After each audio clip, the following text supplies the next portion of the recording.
An balima bamanankanmɛnɛw an bɛ foli kɛrɛnkɛrɛn ka ɲɛsin aw kelen-kelenna bɛɛ lajɛlen ma Mali kɔnɔ ani Mali kɔkan aw mana kɛ diɲɛ fan o fan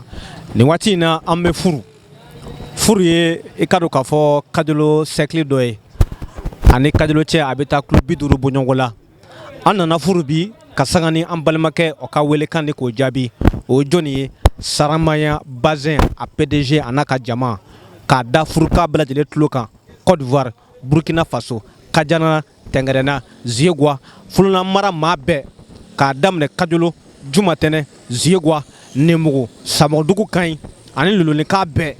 k'a da aw bɛɛ lajɛlen tulo kan min ye Saramaya Bazɛn a nana ka butiki belebeleba ni k'o dayɛlɛ furu walasa ka se ka furuko ni k'o sen surunya aw minnu ma ko bɛ se Bazɛn ma cɛfani kalani a tisi fo ka taa bila a ɲɔgɔnna caman de ma Bazɛn ko nasira kan bi maa si kana wuli tuguni abada ka taa Bamakɔ ka taa Sikaso wuli i ka se furu ya ni sera furu merida la a fɔ Saramaya Bazɛn min ye PDG bɛ yan n'o ye Isu Sise i ka dɔn k'a fɔ ale fulakɛ kɔni dagalen bɛ yan ka aw bisimila ka Bazɛn lakika ni k'a di aw bɛɛ lajɛlen ma k'a da aw tulo kan min ye Bazɛn ko nasira kan bi Fuluna marago kan bi Kajolo sɛkili kɔnɔ bi furu marabolo kɔnɔ bi nin y'a bannen pewu gɛlɛya kɔni o banna pewu k'a sabu kɛ Saramaya Bazɛn o nana kana fara kariba la kana Bazɛn lakika ni k'a bila aw kɔrɔ nin waati in na k'a fɔ aw ɲɛna sa aw bisimila Saramaya Bazɛn a butiki kɔnɔna na furuko an bɛ se an b'a fɔ ko alhamdulilayi rabil alamina sabula mun na aw tun bɛ ka jɔrɔ min na Ala la bi a banna pewu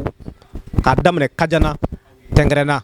fo ka taa bila min ye i ka dɔn k'a fɔ Kajolo Jumatɛnɛ Ziegois Nemugu Samadugu Kaɲi Luluni ka wele bila aw bɛɛ lajɛlen ma ko nin ye baara bannen ye aw ye wele kɛ ja dugu ma aw ni Saramaya Bazɛn cɛdenw aw bɛ ɲɔgɔn sɔrɔ aw ma ko mana se Bazɛn nasuguya fɛn o fɛn na k'a daminɛ cɛtifani tisi kalalen fo ka taa bila borodew ani a ɲɔgɔnna caman de ma a ye wele ka se Saramaya Bazɛn na ka ɲɛba ka daba in bɔ ka ɲɛsin furu meriba ma ni Ala sɔnna n'a sɔrɔ yan aw ni PDG Yusuf Sise aw na ɲɔgɔn sɔrɔ k'a fɔ aw ɲɛna ko nin ye gɛlɛya kɔni nin y'o bannen ye pewu Ala ni Saramaya Bazɛn o sababu la nin waati in na an bɛna gɛrɛ an ka ɲɛmaa la ka dakuɲɛ damani k'o ɲini a fɛ a bɛna foli kɛ jamana fɔlɔ yanni ka tɔn ka don babu kɔnɔna nin waati in na an b'a fɔ aw bisimila Saramaya Bazɛn a butikiba in kɔnɔ furu dugukolo yɛrɛ o sanfɛ ka daba in bɔ ka ɲɛsin furu meriba ma i n'a fɔ n y'a fɔ ɲɛna cogo min na jɛmukan daminɛ na an b'a yira la k'a fɔ ko an bɛ furu nin waati in na k'a da tulo kan min ye i ka dɔn k'a fɔ Bazɛn ko nasira kan bi furukɔ i ka dɔn k'a fɔ olu kɔni gɛlɛya banna pewu ka bɔ aw kunna nin waati in na aw minnu bɛ wuli ka taa Bamakɔ Sikaso nin y'o baara bannen pewu a ye wuli ka se furu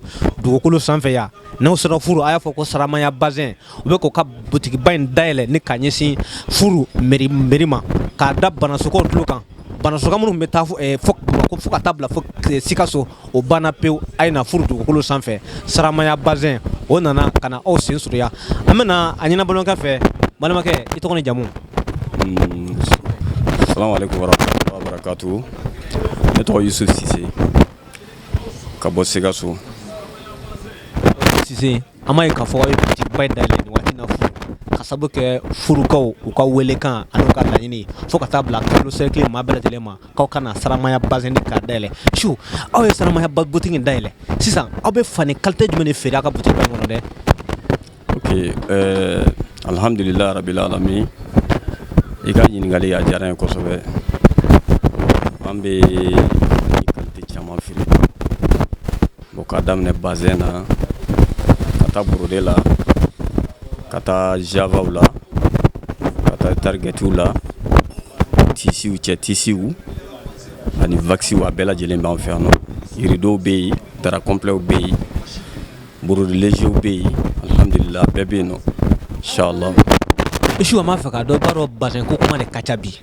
bon Bazɛn qualité minnu bɛ yan a mɛtiri hakɛ minnu bɛ yan a qualité o m'a fɛ i gɛda don kɔnɔ ko wala sabula furu ye dugu ye o mako bɛ Bazɛn lakika ɲɛnama yɛrɛ la yanni ka to an ka wuli ka bɔ furu ka taa fɔ Bamakɔ walima ka taa fɔ Dubayi an bɛ se ka na taa an kɔrɔ furu m'a fɛ qualité minnu b'aw bolo yan a ka k'i ɲɔgɔn kan dɛ. Bon alhamdulilayi rabil alamin n'i bɛ ko kɛ dugu la i bɛ dugudenw yɛrɛ cogo lajɛ fɔlɔ ka sɔrɔ ka na ni a ko ye ka ɲɛsin u ma furukaw ka qualité ne b'a da d'u ye bon an kɔni y'an kɔngɔ fa Bazɛn qualité ɲɛnɛman caman na k'a daminɛ Getzner 2000 mètres bɛ yen bon ani o dugu ma